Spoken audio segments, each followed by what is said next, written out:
बादशाह, इसके बाप ने इस खजाने को बेहुदा नज़रों से एहतियात से बचाया है और इसे हर किसी की नज़रों से दूर रखने के लिए हर मुमकिन एहतियात बरती किए हैं, सिवाय इस खुशबख्त इंसान के जिसे वो इसका शौहर मुंतखब करे। शहजादी के शानदार हुस्न की खबर दूर दूर तक फैल गई और कई ताकतवर बादशाहों ने इससे शादी में हाथ मांगने के लिए सिफारत खाने भेजे।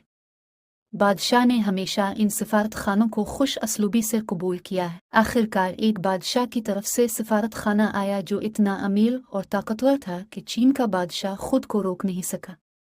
बादशाह ने शहजादी पर रजामंदी के लिए दबाव डाला।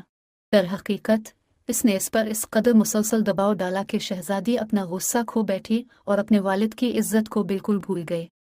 जनाब, वो गुस्से से बोली, ऐसा किसी दूसरी शादी के बारे में मजीद बात न करे वरना मैं ये खंजर अपने सीने में घोंप दूंगी और इस तरह इन तमाम वारदातों से बच जाऊंगी।